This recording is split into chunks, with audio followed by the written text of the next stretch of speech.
Letter post किया था जिसमें रवि भाई की पूरी जिंदगी को एक पेज में उन्होंने लिखा है कि किस तरह से उनकी पैदाइश हुई, किस तरह से उन्होंने अपनी जद्दोजहद करी और किस तरह से उन्होंने परचम पार्टी ऑफ इंडिया को बनाया और किस तरह वो दुनिया से रुखसत हुई।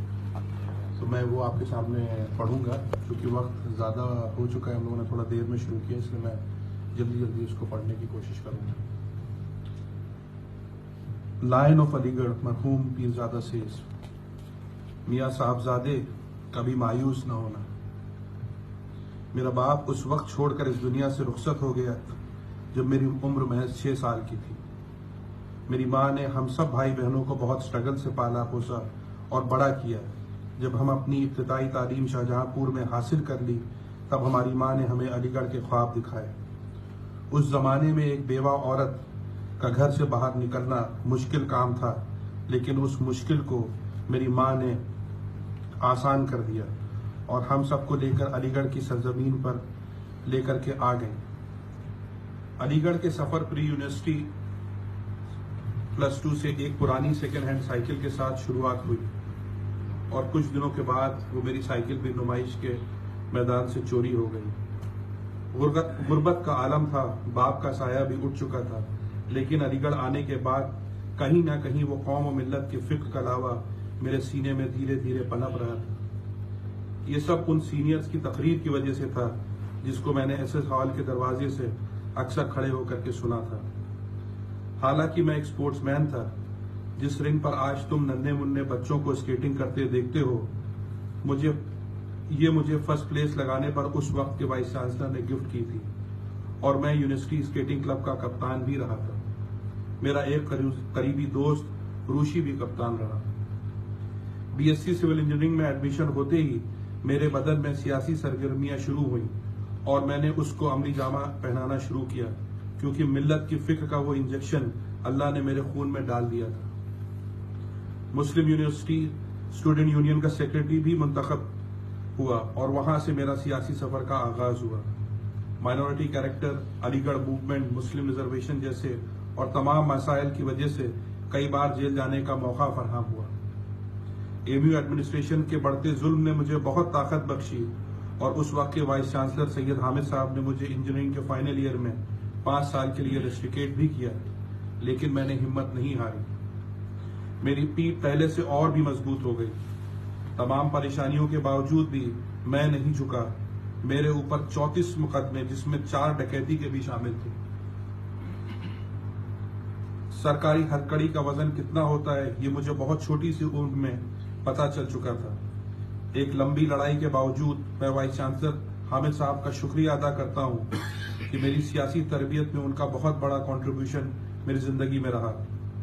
सुप्रीम कोर्ट से केस लड़ने के बाद मैंने इंजीनियरिंग की डिग्री फर्स्ट क्लास से पास की और उन लोगों के मुंह पर करारा तमाचा लगाया जो ये सोचते थे कि सलीम पीरजादा कठपुतले पर बैठेगा और हम अपनी कार के शीशे खोलकर उसकी तरफ चवन्नी उठा के देंगे और अपने बच्चों से कहेंगे, ये देखो तुम्हारे सामने यूनिवर्सिटी का नेता है।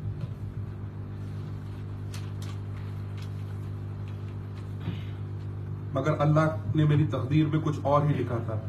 मुस्लिम यूनिवर्सिटी की पॉलिटिक्स को अलविदा कहकर मैंने सर सैयद की पॉलिटिकल आइडियोलॉजी को आगे बढ़ाने की ठानी, जो कभी हम चाय के ढाबों पर बैठकर सोचा करते थे। मेरे पास आमदनी नहीं थी, इस वजह से मैंने गल्फ में नौकरी भी कर ली। 10 साल के स्ट्रगल के बाद मैंने कुछ रकम इकट्ठा करी और जब मुझे यह महसूस हो गया कि अब मैं मुस्लिम पॉलिटिक्स में कुछ मिल्लत के लिए कर सकता हूँ, तो अपना सारा सामान बांधकर एक टॉप क्लास कंपनी में 1.5 लाख रुपए की उस वक्त की नौकरी को छोड़कर मैं वापस इंडिया चला आया।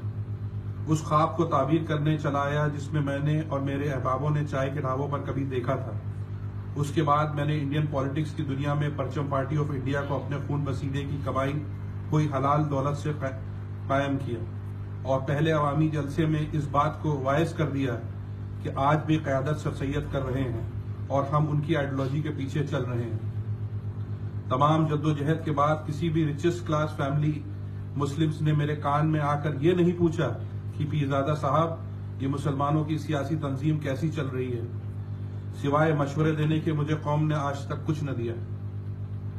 मुस्लिम यूनिवर्सिटी से 14 साल में 14 नौजवान मेरे साथ आने को तैयार नहीं हुए, क्योंकि मेरे पास इल्म के सिवा उनको देने को कुछ नहीं था।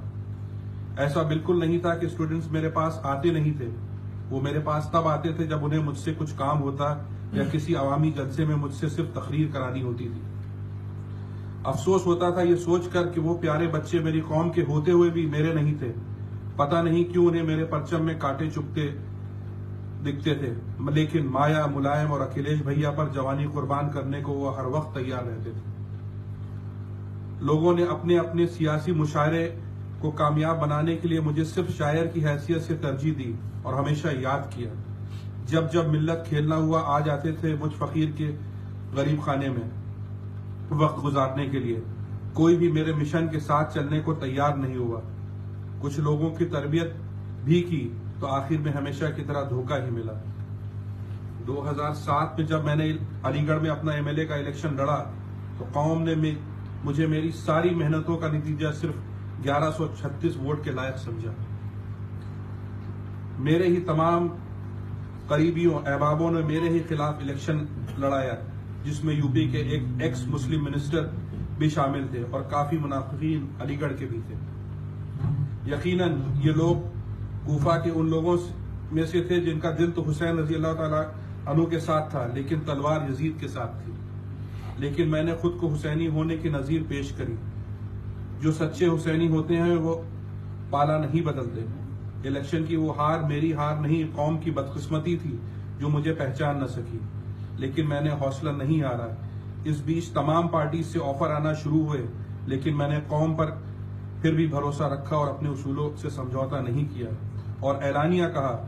लवी पीरजादा ये कहता है, हिंदुस्तान की टकसाल में वो सिक्का नहीं ढला जो सलीम पीरजादा को खरीद सके।